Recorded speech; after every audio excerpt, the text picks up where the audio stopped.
আসসালামু আলাইকুম। এখন দেখবেন সংবাদ শিরোনাম।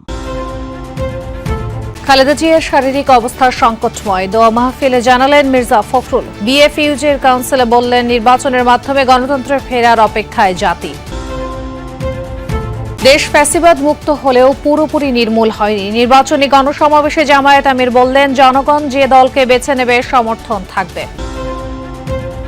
ব্রাহ্মণবাড়িয়ায় গোলাগুলি ও হত্যার বিচার দাবিতে থানা ঘেরাও। ময়মনসিংহে কুপিয়ে বন্ধুকে খুনের ঘটনায় মোটিভ পাচ্ছে না পুলিশ। খোলা আকাশের নিচে কড়াইল বস্তির হাজারো পরিবার, ধ্বংসস্তূপে খুঁজে বেড়াচ্ছেন শেষ সম্বল, সহায়তা অপ্রতুল বলছেন বস্তিবাসী। বাউল আবুল সরকারের মুক্তির দাবিতে কেন্দ্রীয় শহীদ মিনারে সমাবেশ, পৃথক কর্মসূচিতে শাহবাগে দুপক্ষের উত্তেজনা, হাতাহাতি। এতক্ষণ শুনছিলেন সংবাদ শিরোনাম, এখন দেখবেন বিস্তারিত। অত্যন্ত সংকটময় অবস্থায় আছেন বিএনপি চেয়ারপারসন খালেদা জিয়া। সুস্থ করার সর্বোচ্চ চেষ্টা করছেন বিশেষজ্ঞ চিকিৎসকরা, এমনটাই জানালেন বিএনপি মহাসচিব মির্জা ফখরুল ইসলাম আলমগীর। খালেদা জিয়ার সুস্থতা ও রোগমুক্তি কামনায় জুমার নামাজ শেষে বিশেষ দোয়া ও মোনাজাতের কর্মসূচি পালন করে বিএনপি। প্রেস ক্লাবের পৃথক এক অনুষ্ঠানে মির্জা ফখরুল বলেন, নির্বাচনের মাধ্যমে গণতন্ত্রে ফিরে যাবার অপেক্ষায় গোটা জাতি। 23 নভেম্বর ফুসফুস ও বুকের সংক্রমণ নিয়ে আবারও হাসপাতালে ভর্তি হন বিএনপি চেয়ারপারসন বেগম খালেদা জিয়া। সিসিইউতে দেশি বিদেশি বিশেষজ্ঞ চিকিৎসক ও তাঁর চিকিৎসায় গঠিত মেডিকেল বোর্ডের তত্ত্বাবধানে চিকিৎসা চলছে তার। নানা রোগে আক্রান্ত প্রায় 80 বছর বয়সী খালেদা জিয়া এখন চিকিৎসকদের নিবিড় পর্যবেক্ষণে। বিএনপি চেয়ারপারসন খালেদা জিয়ার সুস্থতা ও রোগমুক্তি কামনায় দেশব্যাপী শুক্রবার জুমার নামাজ শেষে বিশেষ দোয়া ও মোনাজাত কর্মসূচি গ্রহণ করে বিএনপি। তাঁরই অংশ হিসেবে নয়াপল্টন মসজিদে অংশ নেন মহাসচিব মির্জা ফখরুল ইসলাম আলমগীর, সিনিয়র যুগ্ম মহাসচিব রিজভী আহমেদ সহ দলের নেতাকর্মীরা। বিএনপি মহাসচিব জানান, সংকটময় অবস্থায় আছেন খালেদা জিয়া, দেশবাসীর দোয়া চান তিনি। গতকাল রাতেই ডাক্তাররা বলেছেন যে তার শারীরিক অবস্থা অত্যন্ত সংকটময়। দেশনেত্রী বেগম খালেদা জিয়ার রোগ মুক্তির জন্য পরম করুণাময় আল্লাহ তাআলার কাছে দোয়া চেয়েছি।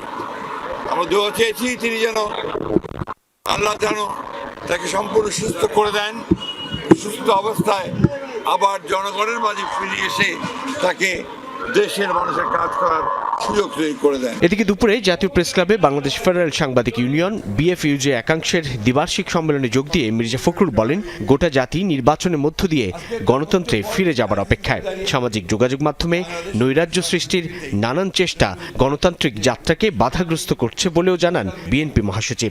এই সোশ্যাল মিডিয়াতে যেহেতু সেখানে কোনো দায়বদ্ধতা নেই, যা খুশি তাই বলা যায়, এমনভাবে রাজনৈতিক দল, রাজনৈতিক ব্যক্তিত্ব, সামাজিক ব্যক্তিত্ব, ব্যবসায়ী সকলের সম্পর্কে যে নেগেটিভ প্রচারণা চালানো হয়, তাতে করে কিন্তু গণতন্ত্র শক্তিশালী হয় না। এক ধরনের একটা নৈরাজ্য সৃষ্টি করবার চেষ্টা চলছে।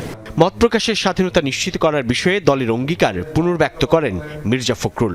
আমরা আমাদের 31 দফায় খুব পরিষ্কার করে বলেছি যে আমরা নিশ্চিত করব গণমাধ্যমের স্বাধীনতা, অর্থাৎ এ ব্যাপারে আমাদের কমিটমেন্ট পরীক্ষিত, নট দ্যাট যে আমরা শুধুমাত্র কথার কথা বলে আমরা এই কথাগুলো বলছি, এটা আমরা আমাদের পরীক্ষার মধ্যে নিয়েছি। এদিকে প্রেস ক্লাবের সামনে এক কর্মসূচিতে যোগ দিয়ে বিএনপি চেয়ারপারসন উপদেষ্টা জয়নুল আবদিন ফারুক নির্বাচন বানচালে নানান ষড়যন্ত্রের শঙ্কা প্রকাশ করেন। এদিকে রাজধানীর বাইরে দেশের বিভিন্ন স্থানেও বিএনপি চেয়ারপারসন খালেদা জিয়ার সুস্থতা কামনায় দোয়া ও মিলাদ মাহফিল হয়েছে। নাটোরের বঙ্গজল এলাকায় এনডিটিআই জামে মসজিদে দোয়া মাহফিলের আয়োজন করে বিএনপি। এতে অংশ নিয়ে বিএনপি নেতা রুহুল কুদ্দুস তালুকদার দুলু বলেন, দেশে চলমান সংকট সহ আগামী নির্বাচন ও পরবর্তী সময়ের সংকট কাটাতে খালেদা জিয়াকে প্রয়োজন। পরে বিএনপি চেয়ারপারসনের সুস্থতার জন্য দেশবাসীর কাছে দোয়া চান দুলু। বাংলাদেশের যে সংকট বিরাজমান, আগামী নির্বাচন এবং পরবর্তীকালে যে সংকট আগামী দিনে আসছে, এই সংকটময় মুহূর্তে বেগম খালেদা জিয়াকে এদেশের মানুষের জন্য অত্যন্ত প্রয়োজন। খালেদা জিয়ার সুস্থতা কামনায় দোয়া ও মিলাদ মাহফিল হয়েছে মাদারীপুরেও। জুমার নামাজের পর এর আয়োজন করা হয়। এ সময় বিএনপি ও সহযোগী সংগঠনের নেতাকর্মীরা বেগম খালেদা জিয়ার জন্য আল্লাহর দরবারে দোয়া চান। এদিকে টাঙ্গাইলের বেবি স্ট্যান্ড কবরস্থান মসজিদে জুমার নামাজ শেষে খালেদা জিয়ার রোগ মুক্তি কামনায় দোয়ার আয়োজন করে দলের নেতাকর্মীরা। পরে সাংবাদিকদের কাছে দেশ ও জনগণের কল্যাণে খালেদা জিয়ার অবদান তুলে ধরা হয়। নারায়ণগঞ্জের রূপগঞ্জে খালেদা জিয়ার রোগ মুক্তি ও সুস্থতা কামনায় দোয়া মাহফিল হয়েছে। বিকেলে উপজেলার পূর্বাচল সমু মার্কেটে সদর ইউনিয়ন বিএনপির কার্যালয় প্রাঙ্গণে আয়োজন হয়। খালেদা জিয়ার রোগ মুক্তি কামনায় মসজিদে মিলাদ ও দোয়া মোনাজাত হয়েছে পটুয়াখালীর গলাচিপায়। পরে তারেক রহমানের ৩১ দফা বাস্তবায়নের লক্ষ্যে জনসভা হয়। বিএনপি চেয়ারপারসন বেগম খালেদা জিয়া দ্রুত সুস্থতা কামনা করে দেশবাসীর কাছে দোয়া চেয়েছেন প্রধান উপদেষ্টা ডক্টর মোহাম্মদ ইউনূস। বিএনপি চেয়ারপারসনের বর্তমান শারীরিক অবস্থার বিষয়ে গভীর উদ্বেগ প্রকাশ করেছেন প্রধান উপদেষ্টা। খালেদা জিয়ার স্বাস্থ্যের অগ্রগতি সম্পর্কে নিয়মিত খোঁজ খবর রাখছেন তিনি। শুক্রবার সন্ধ্যায় প্রধান উপদেষ্টার প্রেস উইং থেকে পাঠানো এক বিবৃতিতে বলা হয়, খালেদা জিয়ার প্রয়োজনীয় সব চিকিৎসা সহায়তা নিশ্চিত করতে সংশ্লিষ্ট সবার প্রতি নির্দেশ দিয়েছেন ডক্টর ইউনূস। প্রধান উপদেষ্টা বলেন, বেগম খালেদা জিয়ার চিকিৎসায় যেন কোনো ধরনের ঘাটতি না থাকে। প্রয়োজনীয় সব ধরনের সহযোগিতা দিতে সরকার প্রস্তুত। গণতান্ত্রিক উত্তরণের এই সময়ে খালেদা জিয়া জাতির জন্য ভীষণ রকম অনুপ্রেরণা বলে উল্লেখ করেন ডক্টর ইউনূস। বলেন, তার সুস্বাস্থ্য দেশের জন্য অত্যন্ত গুরুত্বপূর্ণ। সংশ্লিষ্ট সকলকে প্রয়োজনীয় সব সহায়তা ও সমন্বয়ে সার্বক্ষণিক প্রস্তুত থাকার নির্দেশ প্রদান করেন ডক্টর ইউনূস। জামায়াতে ইসলামীর প্রচার সমাবেশে হামলার জবাব ভোটের মাধ্যমে দিবে জনগণ। ঢাকা ১৭ আসনের উদ্যোগে যুব ছাত্র ও নাগরিক গণসমাবেশে মন্তব্য করেন দলটির আমির ডক্টর শফিকুর রহমান। জানান, দেশে ফ্যাসিবাদের পতন হলেও পুরোপুরি নির্মূল হয়নি। এদিকে রাজধানীর ভিন্ন এক অনুষ্ঠানে দলটির সেক্রেটারি জেনারেল বলেন, দুর্নীতিমুক্ত বাংলাদেশ, সামাজিক ন্যায় বিচার প্রতিষ্ঠার মতো ইস্যুতে দরকার রাজনৈতিক দলগুলোর ঐকমত্য। সকালে রাজধানীর ভাসানটেক মাঠে ঢাকা ১৭ আসনের উদ্যোগে যুব ছাত্র ও নাগরিক গণসমাবেশের আয়োজন করে জামায়াতে ইসলামী। অনুষ্ঠানে প্রধান অতিথির বক্তব্যে দলটির আমির ডাক্তার শফিকুর রহমান বলেন, প্রচারে হামলা চালালেও জনগণ দলকে ভুলবে না। পুরাতন সন্ত্রাসীরা নতুন রূপে আত্মপ্রকাশ করতে যাচ্ছে। কোথাও আমাদের প্রচার মিছিলে গুলি চালানো হচ্ছে, কোথাও মাহবুবদের উপর হামলা করা হচ্ছে। এর জবাব অতীতে যারা এমনটা করেছিল তারা পেয়েছে, আপনারাও পাবেন। দেশের জনগণ বস্তা পচা রাজনীতি আর দেখতে চায় না উল্লেখ করে তিনি বলেন, ক্ষমতায় গেলে দেশের সব রাজনৈতিক দলকে নিয়ে সরকার পরিচালনা করবে জামায়াত। জনগণ যদি মহান আল্লাহর ইচ্ছায় আমাদেরকে নির্বাচিত করে, ইনশাল্লাহ আমরা আপনাদেরকেও বাদ দিব না, সবাইকে সাথে নিয়ে আমরা দেশ গড়ব ইনশাল্লাহ।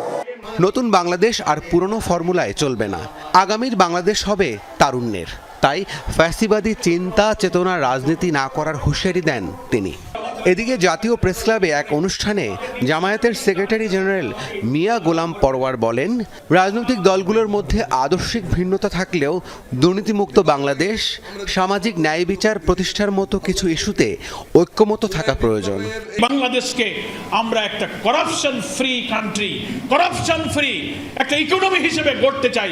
এ ব্যাপারে তো বিএনপি জামাত সহ কোন দলের মধ্যে তো দ্বিমত নেই। দলমতের ঊর্ধ্বে উঠে আগামী নির্বাচনে যেন জনগণের রায়কে শ্রদ্ধা জানাতে সব রাজনৈতিক দলের প্রতি আহ্বান জানিয়েছেন জামায়াত আমির ডাক্তার শফিকুর রহমান। নতুন বাংলাদেশ গড়ার যে জনপ্রত্যাশা তা পূরণে সব রাজনৈতিক দলকে ঐক্যবদ্ধভাবে কাজ করার উপর জোর দেন তিনি।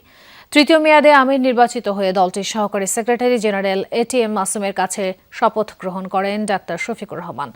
এ সময় আবেগ আপ্লুত হয়ে পড়েন জামায়াত আমির। শপথ পরবর্তী বক্তব্যে ডক্টর শফিকুর রহমান ৪৭, ৫২, ৭১ ও ২৪ শহীদদের স্মরণ করে বলেন, ইতিহাসকে বুকে ধারণ করে আগামীতেও ফ্যাসিবাদের বিরুদ্ধে সজাগ থাকবে এদেশের মানুষ।